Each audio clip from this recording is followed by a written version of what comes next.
Former Guns fighter Shelley Wallace is here. Hoses fighter Daniel Orange is now back again to, to talk about all the details for Guns and Hoses. Good to see you again, both of you. Good to see you. Thanks for having us. Well, now, you're not going to fight this year, but are you training? Are you doing the training piece of it? Yes, I am training with the guys still and the girls, helping coach and doing some behind-the-scenes stuff this year. So how are you enjoying that part? I mean, since you know what they're up against and what they're about to have happen in their lives, what's it like to be the trainer? It's different. I feel like I'm missing out on fighting this year, having major FOMO, but it's okay. I enjoy sitting back and watching new faces get in the ring. We have a lot of new faces this year. Well, that's what Daniel said the last time he was here. That's exciting. It is. It really is, you know. It's nice to help guide them, give them tips and pointers, you know, because those first year nerves, they're real. So. Usually, how soon do they start fighting? Before the 6 months before the event, a year to get in training? You know, several of our guys have gotten in there before the new year, so it's a long time training. So what about your training program, Daniel? Or you're probably always in training because you fight other places. I am always down there year-round. This year, our guys started back in November. I think we got our guys going. Usually it's about January, February, people want to come down, but we tried to make it a point this year to get them down a whole lot earlier.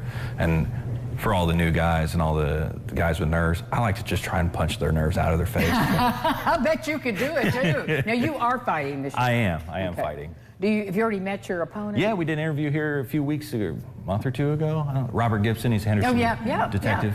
Yeah. And have you fought him before? We've sparred a few times, years and years ago, so it's been a while. Well, we talked about, I think the last time you were here, how those matches are made. Because what's the criteria to choose up a match? I mean, obviously you want height and weight to be a part of the deal. We do our best to match them up with experience, height, and weight. Sometimes people got to give up quite a bit of weight, especially when you're a heavyweight guy like myself. I can give up anywhere from 50 to 100 pounds because back when I fought amateur, it was 200 pounds up. So I fought 300-pound guys, I fought 220-pound guys. Well, does it make that much difference?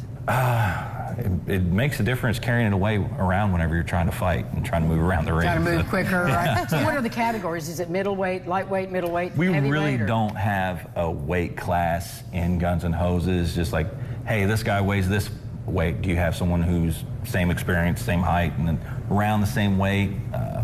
I know Eric Bomberger last year fought Dan Fry, and Bomberger's about 6 foot, 180 pounds, and Dan Fry was 6'4", 230 pounds. Yeah. That's a difference right there. Yeah. Now, what about when you fought? Were you pretty well matched up? I would say for the most part. There were a couple years where I had an opponent who was a little bit shorter than me, and then 2 years I fought Rachel, and she was 5'7", 5'8", and I'm 5'5". So there's a little bit, it makes a difference. The height can definitely make a difference because they have a better reach. Yeah, usually. But if you're closer to the ground, you can probably duck a little quicker. Yeah. So it's all for 911 Gives Hope and local charity. Yeah. And it's coming up, when is it? April 13th. All right, get your tickets. Thank you.